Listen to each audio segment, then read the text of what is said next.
Dougie to start the talk for us. Thanks, Dougie. Hey, no problem. Thank you. Well, nice to see you all. Do you mind if I share my screen with you? Give that a whirl. Please do. There we go. Yeah, so thanks for the introduction, Sue. My name's Dougie, and as Sue's just told you, I am a photographer based out of Glasgow at the moment, hopefully moving north in the fairly near future. I also do a bit of writing. I do a lot of stuff for the likes of the Great Outdoors magazine. They were one of my first clients when I set up my business about 12 years ago, and they've been quite loyal ever since. It's great. In fact, my very first job for the Great Outdoors, the very first thing they ever asked me to do was come up and climb Suvan and camp on the top of one of their routers for the summer solstice. That was just an absolute revelation to me, that someone would pay me to come up and go to such a beautiful place and take photographs up there. I thought this is the way life is meant to be, and I've aspired to keep it as close to that as I possibly can ever since.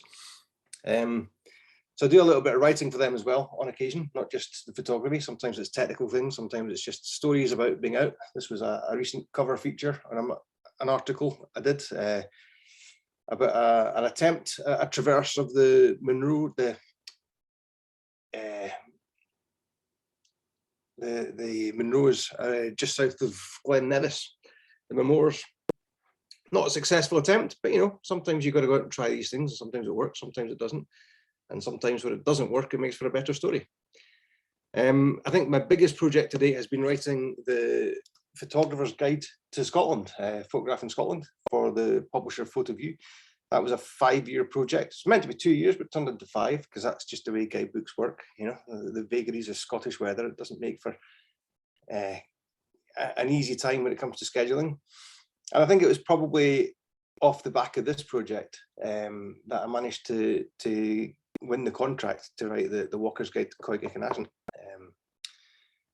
That was put out. They put out an appeal for people to tender for the contract, and originally the brief at the very start was to kind of revisit 2 publications that were already in print or had gone out of print a few years back. There was one that was the 7 Walks in Coigach, walking around Achill to Bowie, and a second, slightly more colourful guide, the Assynt Walking Network, which has about 10 routes around Assynt.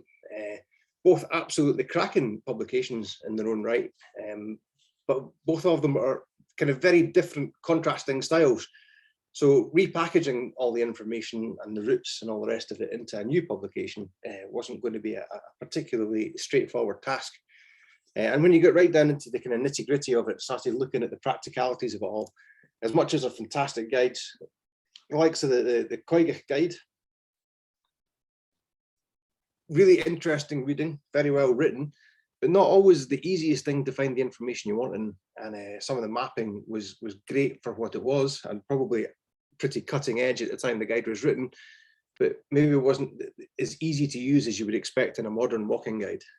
The same could be said for some of the information in the existing Assynt guide. Absolutely brilliant, nice light-hearted tone, but some of the information like parking and all the rest of it wasn't quite as up to date or as easy to find as you would maybe hope in a walking guide. So rather than taking the original brief and just trying to repackage and update the information in these old guides, we decided to try and, you know, start from scratch, use them as a baseline to start from, and essentially just write a completely new guide to the area. Not least because when we sat down with a map and looked at some of the popular walking routes in the area, there was a few that we felt were really quite important that were kind of notably absent. Things like Knocking Crag, for example. For a guidebook commissioned by, in part, the Geopark, it seemed like a terrible shame not to have such a beautiful little short walk that was so rich and full of information about the local geology missing from the guidebook. So we put together a list of routes for the guide, and we added another 9 routes over the initial brief. Then we sat down and we did quite a few conversations with Boyd and with Laura Hamlet, who was my main contact on the project. before we really started on working on the content, we had quite a few conversations about who we were writing this for and what we were trying to achieve. And it sounds like it's maybe a completely academic, slightly stupid thing to sit and worry about too much, but it's one of these fundamentally important things. If you don't know who you're writing for and you don't know what you're trying to do with a publication, then it kind of loses its way a little bit. I think it's partly the fact that we had these kind of get-togethers and discussed it in quite such depth at the start that we've ended up with a guidebook that seems to have gone down well across the board. What we were really conscious of, everybody involved in the project was very, very conscious of the fact that the area has exploded in popularity in recent years, not just with the North Coast 500, but people coming up to go up the mountains, go walking. Not everybody, particularly with the North Coast 500, not everybody's particularly familiar with, you know, how to behave in the outdoors, the country code, as you used to call it when we were back in primary school, kind of thing, or the kind of right to responsible access, the Scottish Outdoor Access Code. Not everybody's maybe as up to speed as that, as we would ideally prefer them to be when they come and visit the area. So we thought, if we're going to write a guidebook, as well as the logistical information you want and the route descriptions and where to park and what kind of facilities are available in the area, we thought we'd try and use it as a kind of vehicle for gently educating visitors to the area that might be otherwise unaware of things like the fact that their dog might pester sheep, and that can be a really big problem for crofters, or even just the simple things like how to drive on single track roads. Things that if you live up there are completely second nature and you hardly give two thoughts to until you're behind a camper van that won't pull over for 15 miles and let you past. So trying to use the guidebook very much as a way to kind of gently steer people in the right direction without being too preachy. I don't think that people that come up and cause these problems, most of them don't want to be an issue. Most of them would be absolutely mortified to hear that they've been an inconvenience or anything less than exemplary guests. So it's a good opportunity to try and put people in the right direction. And who you're writing for as well. So we really wanted to make sure that the guidebook appealed to as many people as possible, not just to visitors to the area, but also to the residents as well. This is where the Sense of Place toolkit really came in very, very useful. That was a fantastic project, and Lizzie Williams was very generous and let me have a wee look at all her draft work before she published it. And that gave me a real insight into what all the local residents in the area thought of the place and what they particularly appreciated and loved about the place and wanted to pass on to other people. So that kind of informed a lot of the writing as well. Of course, all this was happening in the midst of the COVID-19 pandemic, which does nothing to help your deadlines either, I'm afraid. Never mind the vagaries of Scottish weather. And it was a good wee while after having all these conversations that we actually managed to get up the road to come and start walking the routes. So my partner Amy and I came up on the very first trip, and we started around the Coigach area. This is my better half, Amy. She came up and joined me for the first week on the road. We walked as many routes as we possibly could. She's a woman of eternal patience. Doesn't matter how much I disappear, she's quite happy just sitting and taking in the view, maybe making a few sketches. She sometimes amuses herself taking photographs of me taking photographs, and quite often I'll come back from my day's walking and find that the family WhatsApp chat is full of wee photographs under the title of "Where's Dougie?" Always amuses me. I think it royally pisses off my family sometimes, but that's the way of it. And you can see like the weather here, by local standards, a long way from bad, but from a photography point of view, a little bit frustrating. This view, for example, around the Ennard Bay Loop, that horizon line there should be lined full of mountains. You should be able to see Stack Polly and Coolmore and Coolbeg there. It should be an absolutely phenomenal panorama, but unfortunately, the day we walked the route, it was really low clag and cloud. So you just have to concentrate on all the detail. And it's one of these things, isn't it? There's only so much time in life to get around and walk all these routes and get the information you need to write your descriptions, but you want to get good, compelling photographs that encourage people to go and do it as well. It should be kind of inspirational as well as informative, I think, a good guidebook. So you can try and concentrate on all the details, some nice slab rocks, or further around at the start of the route, there's some beautiful jagged coastline. So you concentrate on all the detail in the photographs. Other routes, for example, the route round to Fox Point, you've got some really beautiful features that you can photograph. This is the lazy beds just past Old Dorney Harbour. I think they make for an absolutely fascinating subject matter to photograph. There's some great ones here, but some others up in Clachtall that are particularly pronounced as well. And I think it's the kind of thing that a visitor to the area really helps them connect with it. When they might look at these stripes in the landscape and be thoroughly confused at what they are, but having a wee explanation, it gives them a bit more of an insight into the history and the culture behind what they're looking at.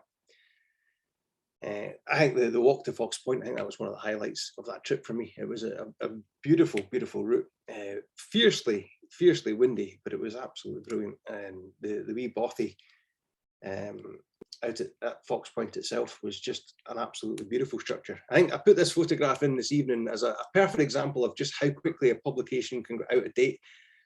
Because my understanding is that since the book was published not even a year ago, that bothy has now been fixed up and has a roof again, and it is going to be reopened again very shortly. So that will be a perfect excuse for me to go back up and walk the route again and try and get some fresh photographs for the first reprint, should the guidebook sell out at any point. So this trip up, it was the first time, obviously, coming out of lockdown, it was the first time we'd been anywhere outside the Central Belt in a very long time. So it was lovely getting out and getting the excuse to go out and visit parts of Scotland that both Amy and myself have always loved, but also to meet some new faces. Laura Hamlet, my main contact on the project, took the time to come up from Achill to Buoy and walk the Inver Loop with us. She brought our young son, Aidan, along for the ride, who was an absolute legend. He might only have been about 2 years old at the time, but he's definitely a budding adventurer who knows absolutely no fear. Loves a good tree, and I always respect that in a man, and was just generally a little bit of a dude, to be honest with you. He was a lovely kid. He was absolutely brilliant. And it was great after having so many Zoom meetings with Laura over the previous 3 or 4 months in preparation for this. It was lovely to actually meet her in person and get to go for a wee walk with her. It was such a good day. We even actually got to see a mountain for the first time in the week as well. That was Coigach, from looking along the river Inver, just outside Loch Inver. Brilliant. That was probably the best day weather-wise of the entire week, to be honest with you. A couple of days later, we went out and did the all access, the all abilities path in Little Assynt. That's the same mountain. That was as much as you saw. A tiny little strip of the base of the mountain just poking out underneath the base of the cloud. But you know, that's walking in Scotland. That's just the way it is. You've got to take it as you find it, make the most of it. That trip, I think far and away, my favourite walk of that first trip had to be the Posties Path, which is one that I've always heard people talk about and always read about. And it's always had a fierce reputation. And I always kind of thought, well, how hard can it be? It's just a wee coastal traverse. But got out to do it. Amy dropped me off at one end of it and then drove round the long route, round to Achill to Buoy and down to the end of the road at Clonacraig and waited for me to come and finish the route. Absolutely phenomenal 4 or 5 hours walking, absolutely superb. You get a mixture of these old and new marker posts. The old wooden posts have been a lot of them have been replaced with a much more modern stone post, which looks fantastic in the landscape. But it's got to be said, it's definitely a route that requires just a little bit of kind of navigational and route finding confidence, if not necessarily skill. It can be quite an intimidating place to be. There's a very cheesy selfie of me, pop the camera on a tripod, try and get a few photos. It's nice to get pictures of people in a walking guidebook as well, I think, following one of the stone marker posts. But there's places along the route where the path is just, it becomes almost impossible to see, and it really is just experience that lets you pick it out, like along here. Really quite steep terrain as well. It's not a good place to take a slip or a trip or a fall, but you can just see the path on the right hand side of the screen there. There's a little muddy patch, and that little muddy patch kind of leads into a vague kind of track through the heather. So that was one of the things I had to try and be very aware of as well. And you're trying to write a walking guidebook for everybody. it becomes a little bit of a balancing act in how you describe things. If you pick up a walking guide like for example, the SMC book of the Munros, it's all the routes are about high mountain routes up the hills, so they can assume a certain level of knowledge and skill and experience. And it's safe to assume that if you're going up a route in that, any route in that book, then you're going to have all the right equipment and a bit of knowledge behind you to stay safe. Whereas if you're writing a guidebook which involves both mountain routes and easy short routes, it's trying to write them in a way that doesn't put people off, but also doesn't take them into terrain that they're maybe not equipped for, whether that's in terms of the actual equipment they've got or the skills they've got. So trying to keep that in mind through the writing was a bit of a constant battle, but I think we've managed to kind of walk that line, as it were. The second trip I came up, the second week I came up was just a few weeks later, and the weather was just absolutely chalk and cheese. Beautiful sunlight a lot of the time. It's perfectly calm. It's not often you get reflections like that on Loch Assynt. That's Our Castle, and you can see from Coigach in the background the snow on the summits as well. And it was getting into spring. It was a very late arrival for winter that year, so it was a bit of a shock to the system to come up. And obviously, with the tail end of COVID, not all the accommodation had opened up, so it was in the back of the van, and you were quite often you were out. You know, the thermometer said -8 overnight at the back of the van some nights. And then you go out, and with the sunlight and the snow, the combination, you quite often come back down off the hill a little bit sunburnt, a bit crispy. Another cheesy selfie, me on the top of Coolmore. I might look like I'm trying to strike a manly pose there. What I'm actually doing is just trying to keep my lungs inside my chest. It's the first hill I've been up, first proper hill I've been up in about 18 months since the start of the pandemic. I'm trying to get up there with all your photography equipment. I hadn't realized just how heavy and how unfit I'd become over that time. The lockdown lard was really biting that afternoon. And as the sun started to kind of approach the horizon, I started to really worry that I wasn't going to get to the summit in time for sunset. So I had to really try and power up there as quick as I could. So although I look like I'm smiling there, I'm actually just trying not to cry. That's why I've got the sunglasses on. Absolutely worth the effort though. The sunset up there, it really reminded me of why I love being in the hills and in the mountains. That's the view south from the top of Coolmore, looking over Coolbeg out towards the Benmore Coigach range. Phenomenal light, had the entire place to myself, didn't see another person on the hill from leaving the car till when I get back down. Although it's got to be said, after a couple of years absence from the hills, navigating off a hill I'm not that familiar with in the dark for the first time, it was definitely time to sit down and really think about what you're doing again. But the light just kept getting better and better. It doesn't get much better for views in Scotland than that. Again, that's Coolbeg with Benmore Coigach, and then that's Stack Polly on the right hand side there. That's just after the sun has dropped below the horizon. And looking the other direction, just a half an hour before that, that's looking towards Sylvan. I love this photo because of the kind of graphic rocks in the foreground. I mean, that big block of quartzite in the foreground there, the angles you get up there, and the contrast between that and the kind of nice, soft, rounded, and very warm tones of the kind of Torridonian sandstone, Tridian sandstone in the background is just fantastic. The kind of pale grey, blocky, sharp, angular quartzite is just such a huge contrast. And again, I guess, you know, given that the geopark is such a big partner in the whole project, it was quite nice to be able to do a wee bit of research into that and learn a bit more about the geology of the area. And no better place to do that than down at Knocking Crag, of course. One of the walks that we introduced to the guide because we felt it really should be there. If you've not been to Knocking Crag, even if you live in the area, even if you know a bit about the geology already, it's well worth going for a visit. There's some beautiful, not just information boards, but also the installations that they've got in there are fantastic. And the views, for all that it's a tiny little short couple of mile loop from the car park, the views are absolutely superb. Again, to Coolmore and Coolbeg with Stack Polly appearing just in the distance there behind them. But also the information boards, they give you a real insight into the geology if you don't know much about the background of the area. I always think that knowing a little bit about what you're looking at makes it far more satisfying and a lot more interesting.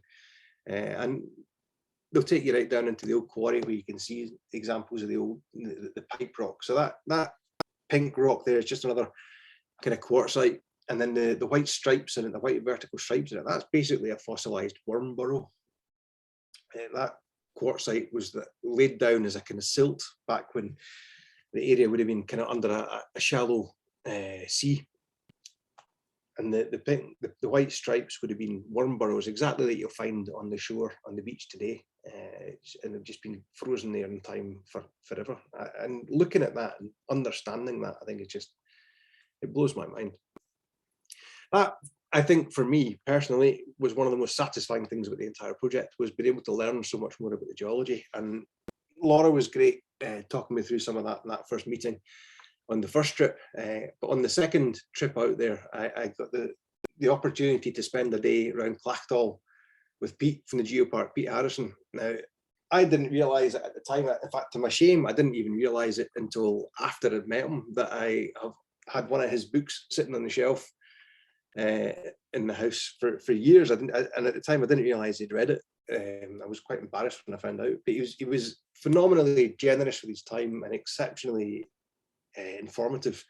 And a wee walk around Clachtall. I was expecting to maybe spend half an hour with him, and we went out and spent a good 4 hours getting a real insight into some of the features there. And Clachtall, for all it's a beautiful, beautiful beach to go and visit, there's just so much geology and so many interesting features in that one small stretch of coastline. You could spend we did spend the entire day there and not get bored. He showed me what they call Frankenstein stitches. So that's a Pteridian sandstone down on the beach. And just over the years, the seawater has kind of eroded away at the edges of some of the cracks in the rock to give it a nice kind of smooth edge and deepen the cracks on the surface. And apparently local kids used to call them Frankenstein stitches back in the day. He also showed me the best places to see the unconformity. So you can see the two colours in the rock there. That's the kind of pale grey on the left-hand side. That's the Lewisian gneiss, which kind of typifies a lot of the area, the kind of low-lying bits in between the mountains. It's one of the oldest rocks on the surface of the planet. I'm quite sure Pete would be shaking his head and absolute frustration at me saying something as vague as that, but it's probably due for tonight. And right next to it on the right-hand side of the image, you can see the kind of pale, the dark pink Pteridian sandstone. Now there's hundreds of millions of years of time missing between these two rocks, but they sit right next to each other and right on top of each other throughout the area. And then when you actually stop and think about the timescales involved, it's just phenomenal. This, to the untrained eye, looks completely unexciting. It just looks like a wee stripe and a bit of rock, but to a scientist, that apparently is a layer of fossilized cyanobacteria in the stone. And again, going back, that's one of the earliest forms of life, and you can see it frozen in the rock there. So that's obviously been on the surface of a layer of something, and it's been frozen in time where it's been covered by more layers. Again, further around the Stour Bay, it looks like just another stripe of rock to the untrained eye, but that kind of pink stripe down the middle with the green flecks in it, all these green flecks, that's all evidence of a huge meteor strike in the area a long time ago. And it's fascinating here about the different theories about where it struck. Some scientists still think it might have been out in the Minch that it landed, and then other scientists think it was probably inland at Lairg. And to think that they figured this out through looking at the kind of local gravimetric readings, like basically measuring how strong gravity is in the area, and they can build up an image of this massive, vast crater which goes back billions of years. Just it really is quite an astonishing thing to think, and to be able to see it sitting there in front of you and have somebody as knowledgeable as the likes of Pete explain it all to you is just fantastic. He does walking tours of the area. If you ever got any interest or a free day, I can't possibly recommend it enough. So have a wee look on the Geopark website and get yourself booked onto one of his tours. fantastic stuff. But of course, all this is not going to be to everyone's taste. It is meant to be an accessible kind of guidebook for everybody. And a lot of people will just want to go to Clachtall because it's beautiful. Yeah, you can't get around that. It's one of the most beautiful beaches in the west coast of Scotland, I think. And I think, to my mind, that makes it one of the finest in the world. To go there any weather, you get the nice calm days with the beautiful sands, or you get the really stormy days when you can watch the waves come up the rocks. Again, Split Rock, another iconic feature in the area. If your preference is for kind of human history, more of a cultural bent, then the Broch is just along the coast. Another CALLP project has seen that excavated recently, and there's been quite a lot of work done. I believe there's a book on the way about that. Is that right, Boyd? Yep. Yep. In fact, it looks like, there you go. Absolutely. I've not got a copy of that myself yet, but I'm quite looking forward to picking up a copy next time I'm in the area. It only came out last weekend. You should have come to the book festival. Well, I would have done, but I was away in Iceland. next time. Or there's the old salmon bothy and the poles where they used to hang the nets to work the nets. All of it just absolutely fascinating. This photograph was taken one evening out with a local photographer, Chris Puddifat. He's based up in Clashnessie. I'd never met Chris before the project. I first got in touch with him because I was doing a bit of research on some of the routes, and it seemed like every second photograph of Coigach I found online was taken by Chris Puddifat. So I thought I'll drop him an email and see if he can recommend some routes. And having talked to him, it seems that the man has more than a fondness for the mountain. You might have to call it more of an obsession than anything else. I say that with all due love and affection. Here's Chris in his natural habitat on the way up Coigach. He very kindly came out to meet a complete stranger and take a wander up his favourite hill. He will tell you that he's afraid of heights. I'm not 100% sure I believe him, because he'll quite happily go and pose for a photograph for you at the top of the crags. That's on the summit of the first Corbett on the way up Coigach. We had an absolutely wonderful day up there. Like I said, it was the first time I'd ever met the man, but we got on famously. I think he's actually become quite a good friend since then. We even had a wee encounter with the mountain rescue. Thankfully, just out training on an exercise, they went around and kind of tapped. There's 3 Corbetts on Coigach, and they went around and landed in all 3 of the summits, and then circled us and gave us a wee wave on the way past, and then disappeared off back to Stornoway where they came from.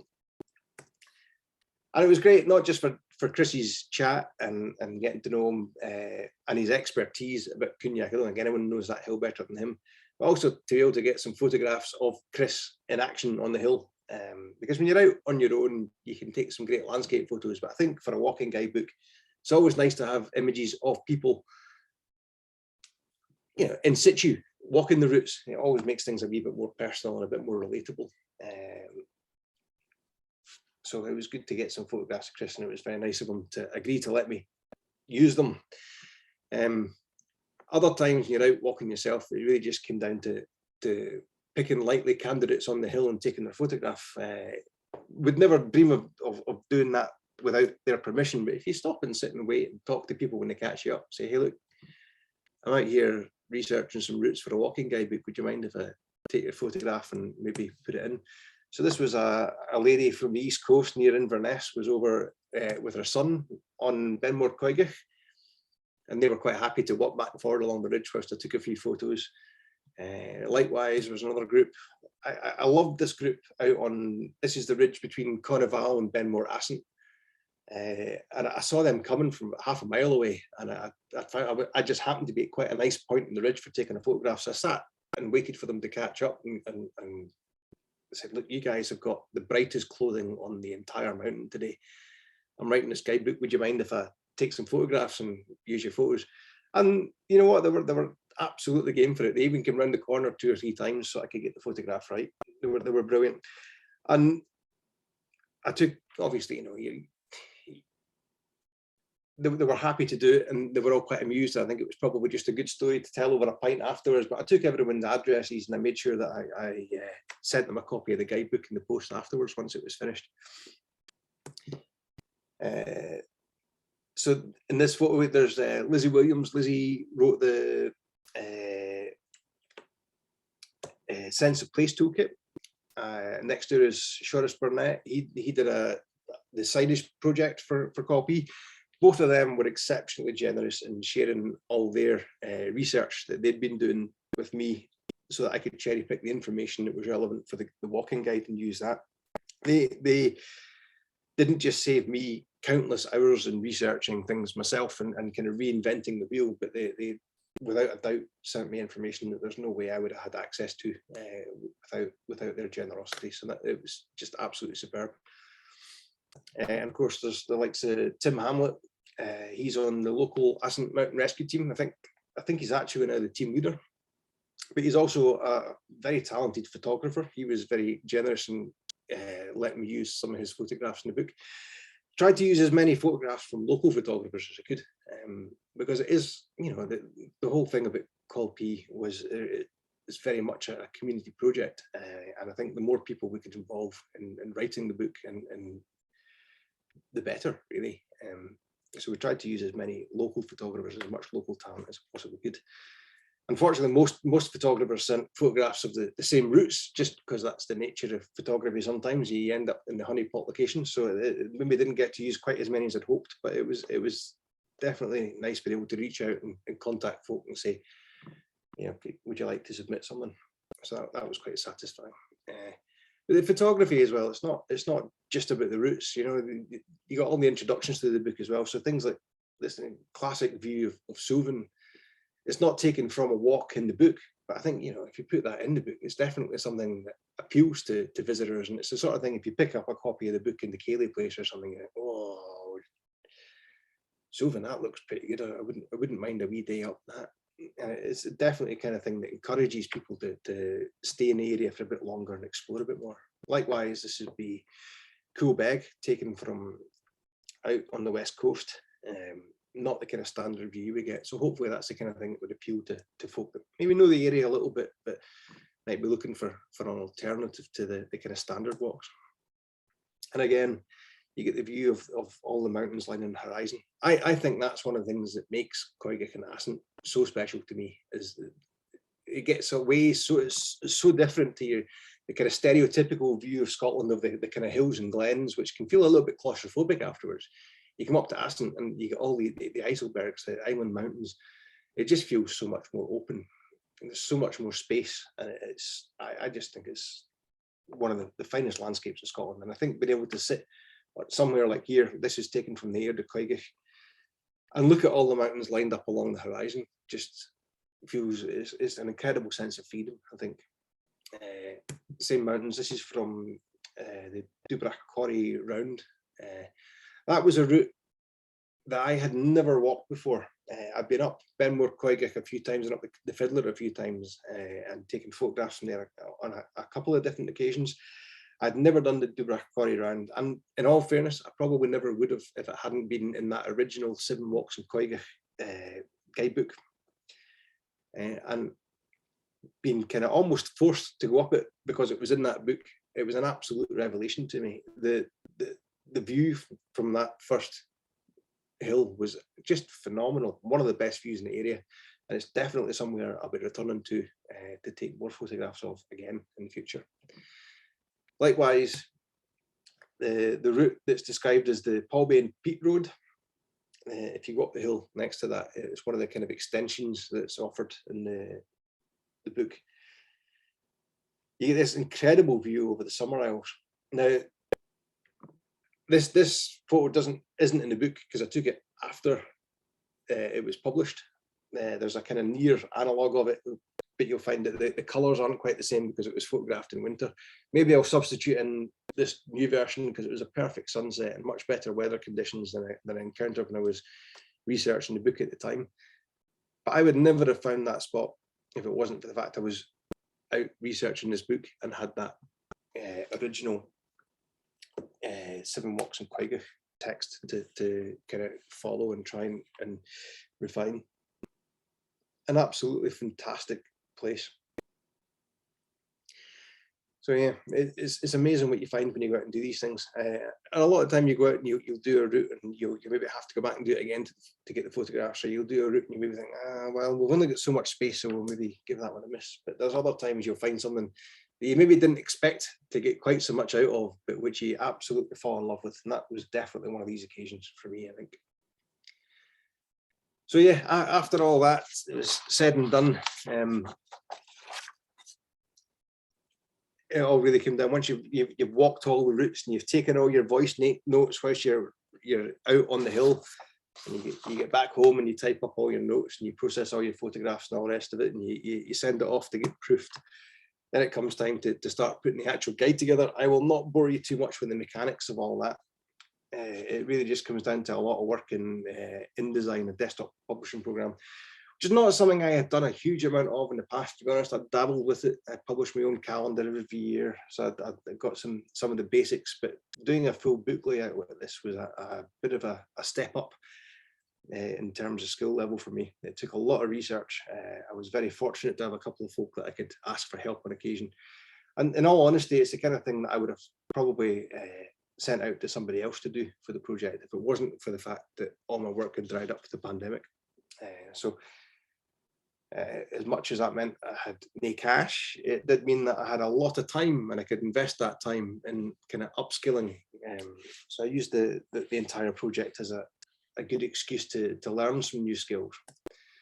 So you're putting together the design completely from scratch, and I think one of the things I'm most proud of is the mapping, actually.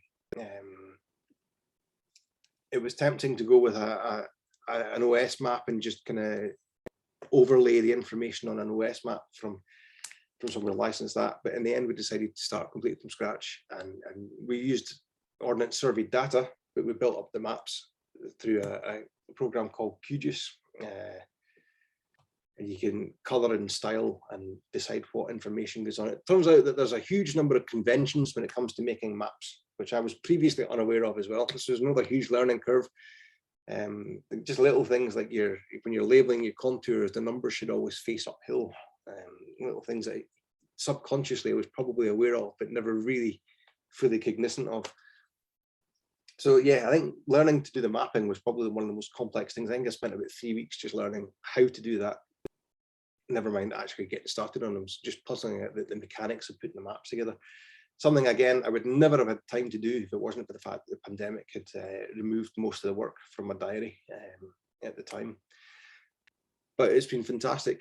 Ever since then, I've actually started getting some mapping work in. I've got a meeting on Tuesday with the SMC to talk about the possibility of doing some maps for their new Corbett Skybook. So from my point of view, from a business point of view, this project, apart from being a wonderful opportunity to get up and become more familiar with the kind of more obscure corners of Coigach Assynt, has definitely been something that I've used to progress my own business.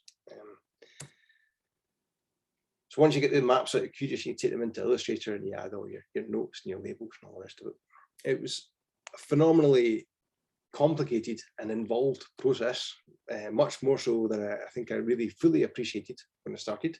But these things often are, and that's where all the learning happens, isn't it? That's where you grow as a professional and as an individual. I made some exceptional contacts throughout the entire process.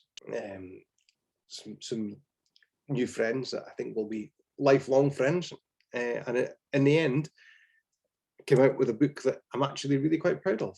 I very much hope that we succeeded in our original plan, because going right back to the very start of the process, before we ever got in the car and went up to Coigach Assynt and started walking the routes, we talked a lot about what we want to achieve and what we want to do with the project, and what that was kind of encourage people to really slow down and appreciate and enjoy and explore the area more than they might do otherwise. And hopefully we've been successful in that. So there we go. I'll leave you there. If anyone's got any questions, whether it's technical or philosophical or otherwise, then please just jump in and I'll try my best to answer them.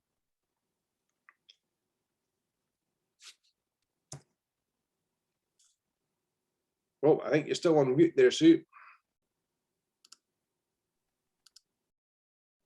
Thank you. Sorry, I've persuaded myself I wouldn't forget, and then of course I did, because I was so, it's all Dougie's fault, because I was so engrossed with what he was saying that I forgot, but I just wanted to say a huge thank you to you for getting that together, especially as you just come back up from a sort of fairly long and involved trip to Iceland. To squeeze us in has been fantastic.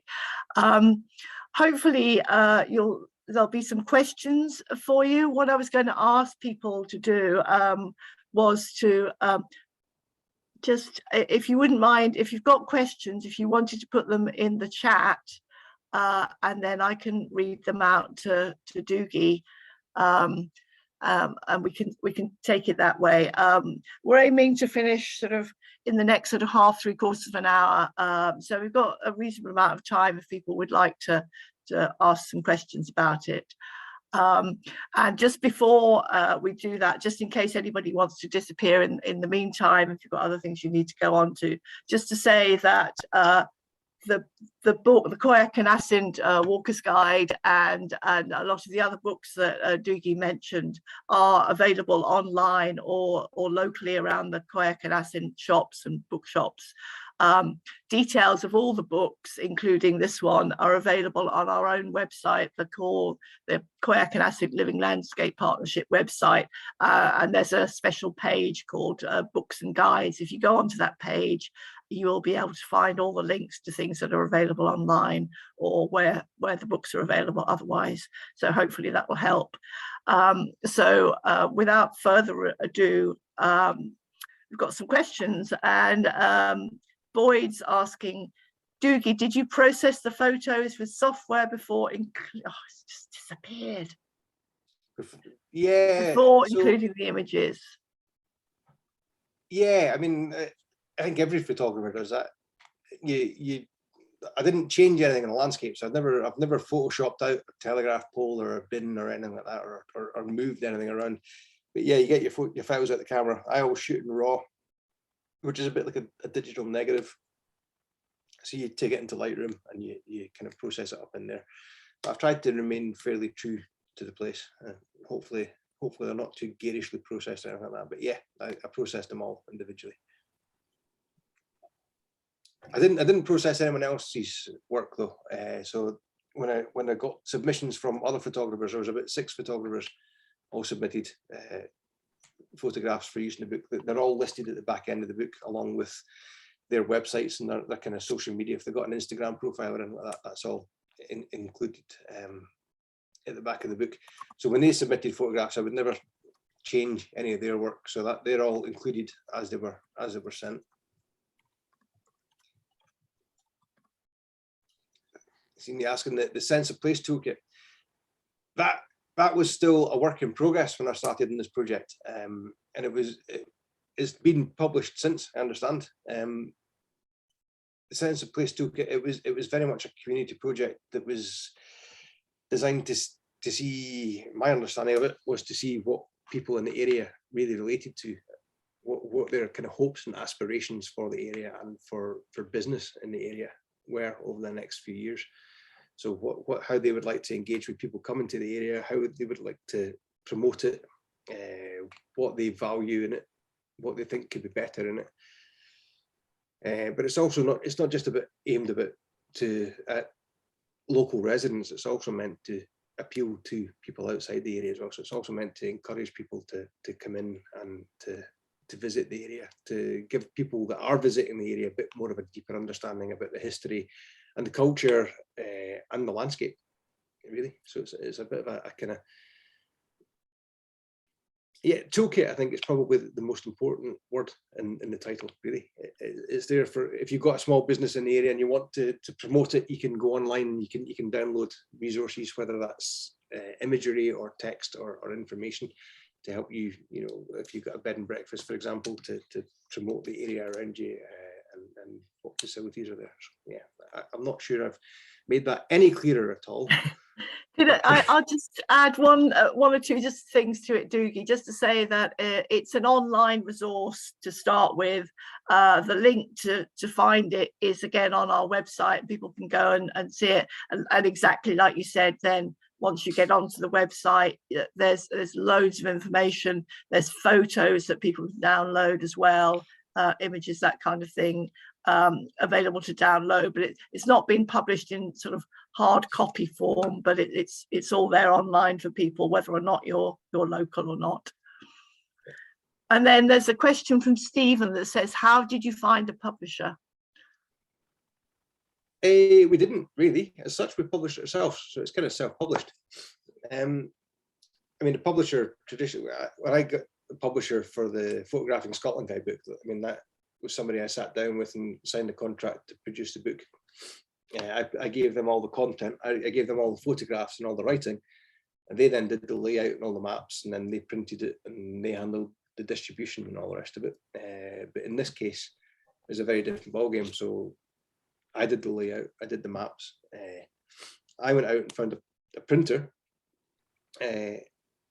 There's quite a few good book printers in the UK, but we found one that we felt gave us the right price point, but also the right quality as well. A guidebook, it's a kind of book, ideally, in an ideal world, a guidebook is going to take a fair bit of abuse. It's going to be completely trashed.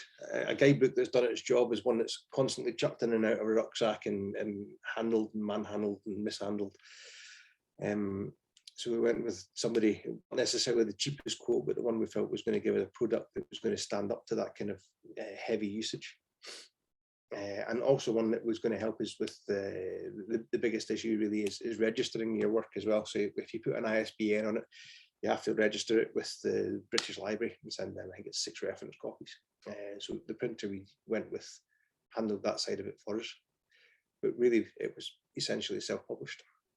And they were all delivered up to the Geopark, and the Geopark's handling the distribution. So if you're looking for, if you have a local business and you'd like to stock some, with the Geopark you get in touch with to order some copies, and they'll sell you at a kind of trade price. Cool, thank you. I was wondering, how did you get into the writing side of things? You were a photographer to start with, so how did you make that leap from taking the photos to actually doing the writing as well?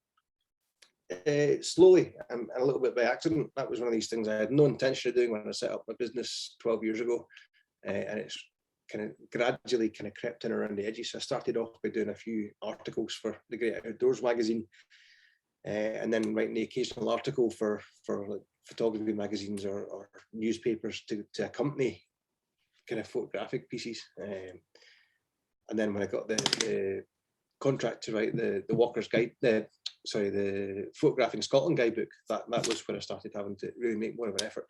And it wasn't something that came very naturally to begin with. I know it's not exactly literature writing a walking guidebook. It can be a little bit mechanical at times, but you want a decent guidebook should, I think, kind of inspire people. It should be motivational. It should make you want to go and visit a place. It's not just about imparting information.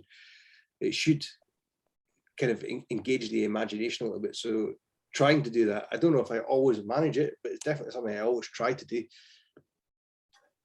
And then having the mechanical kind of, turn left at the river, go over the style, there is actually a little bit of a dark art in writing clear, unambiguous directions.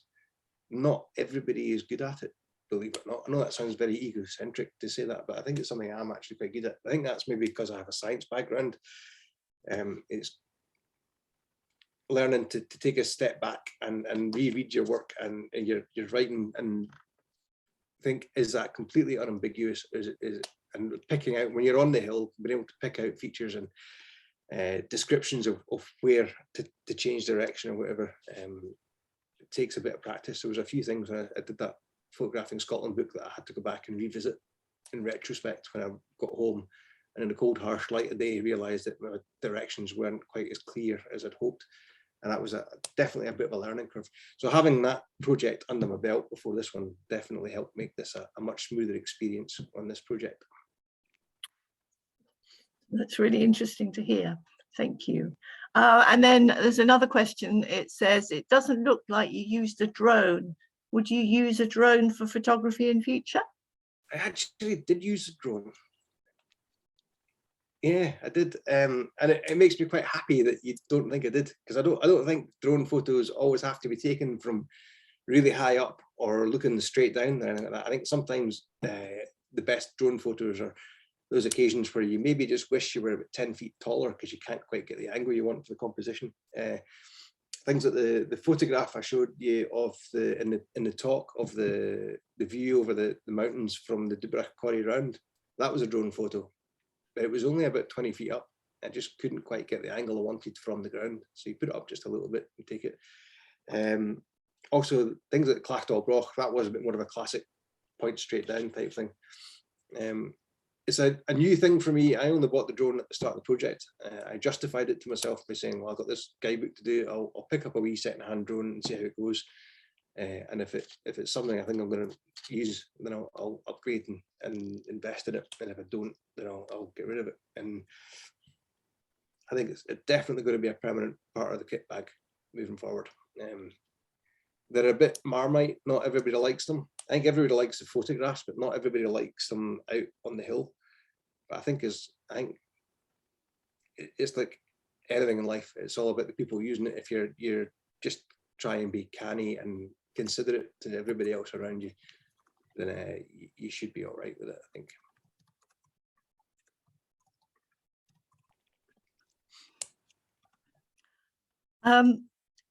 I was also wondering about, I mean, this one's been so good.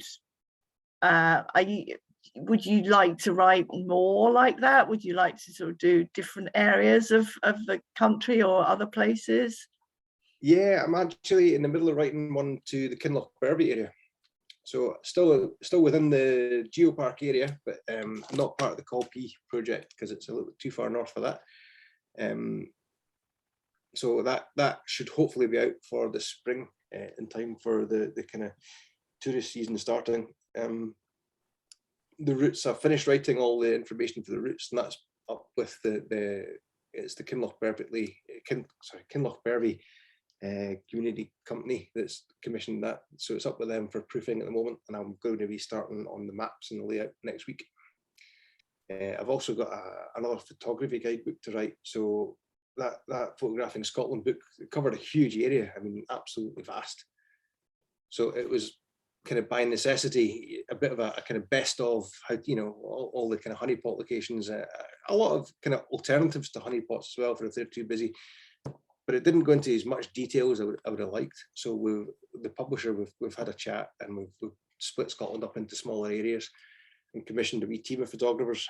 So I am project managing that on behalf of PhotoView. So I'll be editing 4 of the books, and I've signed up to write the one for the far north. So that'll include the kind of Coigach Assynt area and all the north coast and the Northern Isles as well. So that's going to be another 2 or 3 year project, though. That's quite a long term one. That's not a small thing. And Stephen Woodruss also asked about the Kinloch Bervie one. Does it extend to Durness? Unfortunately not. I would have loved it to extend all the way up to Durness, but I think just because of the nature of who's commissioned it and their funding, it doesn't go all the way to Durness. But you know, if you maybe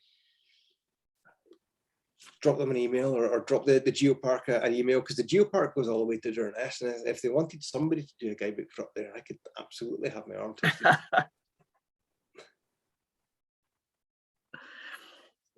Excellent. Does anybody else have any other queries?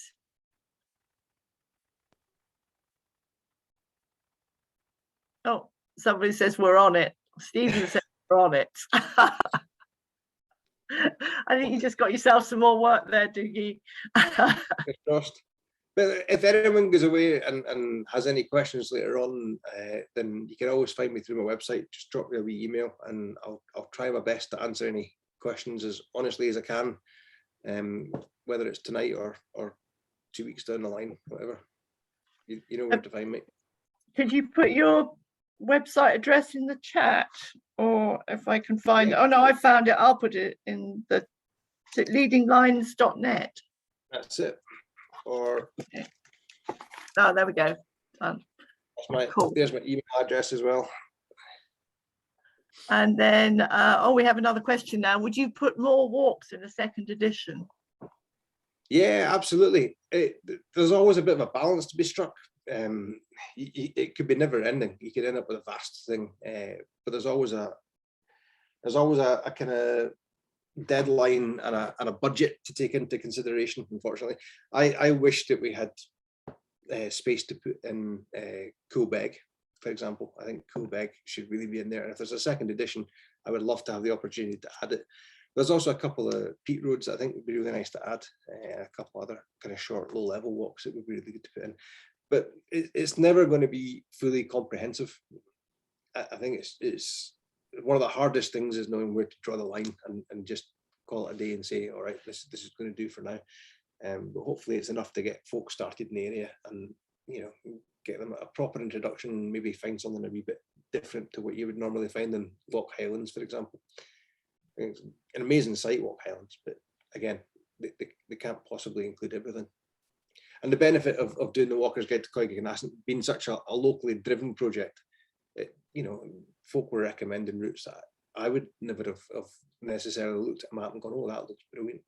So it was nice to get the kind of inside local knowledge to direct the entire project. It was good. Brilliant. Anything else? Oh, Boyd's just written, the guide is the best-selling publication in the Ullapool Tourist Information Centre. That's the high praise, indeed. Excellent.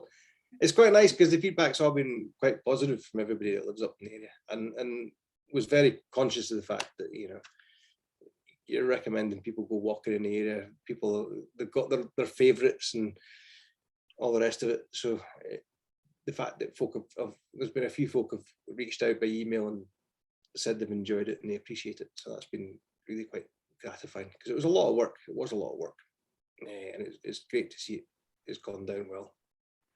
I think something you touched on before, for me, you know, having now actually used it, is it's a really nice mixture of shorter walks and really big long walks. So you get some of the guides like the sort of Cicerone guides and things like that, and like you say, you know, they focus on all the, you know, the bigger stuff, and then you get sort of little local guides like just 2 or 3 mile sort of saunters, and but they don't have any of the bigger stuff. And sometimes, especially if you're on holiday here for a week or something like that, you want a mixture, or you know, we want a mixture, especially, you know, because the weather can be really grotty and you just feel like doing a lower level thing, and then another day the weather's fantastic, you really want to make the most of it, get a big day. And I think that's one of the really good things about your book, is that it gives you all those different options for different situations. So I think it's brilliant.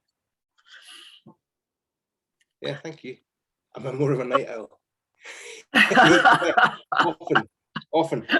I do get out for sunrise as well, but to be honest with you, I found the conditions whilst I was working on the book really quite hard. Got really quite unlucky with the weather a lot of the time.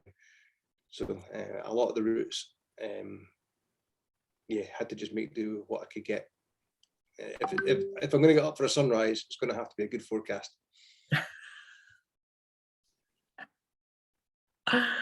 Right, I think we may have grilled you enough now. So unless anybody else has any sort of burning questions, I think perhaps we'll round things off there by again saying a huge thank you to Dougie for giving the talk tonight, and a huge thank you to everybody who came along to listen to what he's been saying. Please do check out our website to find out sort of information about where to get the book. And other books that have been mentioned as well, because there's a fantastic sort of range of things that are available now that have all been produced through the Coigach Assynt Living Landscape. And the corner of my eye, I got a hand going up and then it went down again. And so did somebody else want to say something? I think there was clapping. Oh, right, that's all right then. And so yes, so we'll round it off there and say thanks ever so much to everyone, and I hope you've all enjoyed it and got something from tonight. I certainly learned a lot, and I'm going to be opening up in competition now, because you've given all your secrets away. Always a pleasure. Thank you. It's been nice to I don't know if it's talking to you or talking at you tonight, but it's been good to go back, good excuse to go back through all the photos. If any of you don't live in the area, if any of you want, or have always wanted to go up and take some photos of the area, I've actually got a wee photography workshop up there at the start of April. So drop me a wee email and I'll send you the details of that. It'd be lovely to see some of you. If you give us an info, Dougie, we can put that up on our website and share it on social media as well. So if people will have a second bite of the cherry if they forget from tonight. Excellent. Thank you. Cool. Thank you ever so much. And I think we'll leave it there. Perfect. Thanks, guys. Thank you. Bye bye.